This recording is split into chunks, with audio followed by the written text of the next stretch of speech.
kama sehemu ya njia haramu hiyo ya kuvihalalisha hivi vyama vidogo vidogo, wameamua kuwachukua wachache kwa ushawishi wa ama kuahidiwa vyeo, ubunge wa kupewa au vyeo vya kuteuliwa na serikali au fedha, ili wahame kutoka Chadema, wahamie hivyo vyama vidogo kwa lengo la kutoa uhalali kwamba hata wanachadema wanahama.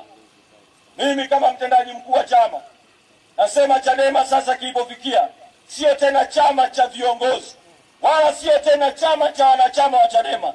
Hiki ni chama cha wananchi wenyewe, bila kujali vyama, bila kujali itikadi. Akihama kiongozi mmoja kwa maslahi yake binafsi ama ya kurubuniwa fedha au cheo, au akihama yeye kwa tamaa zake binafsi kwa kupewa hongo au kuahidiwa cheo, sisi Chadema kama taasisi tunasonga pamoja na wananchi walio wengi. Na kwa kuwa tuko wengi, nitoe maelekezo kupitia mkutano huu wa Maswa kwa viongozi wa Chadema Maswa na viongozi wa Chadema nchi nzima. Kwa kuwa Chadema inaungwa mkono na wananchi wengi, Chadema ina wanachama wengi, akihama kiongozi, akihama tu pale pale, ingieni kwenye katiba ya chama ibara ya 6.35 ya katiba juu ya kuziba nafasi wazi za uongozi, na hapo hapo mtekeleze ibara A inayosema kamati ya utendaji ya kila ngazi au baraza kuu itaziba kwa muda nafasi yoyote ya kiongozi aliyechaguliwa na mkutano mkuu wa ngazi husika. Tumieni vile vile kifungu B cha ibara hiyo hiyo ya 6.5 ya katiba kinachosema kwamba nafasi zilizo wazi za viongozi walioteuliwa zitazibwa na vikao husika kwa kufanya uteuzi mpya.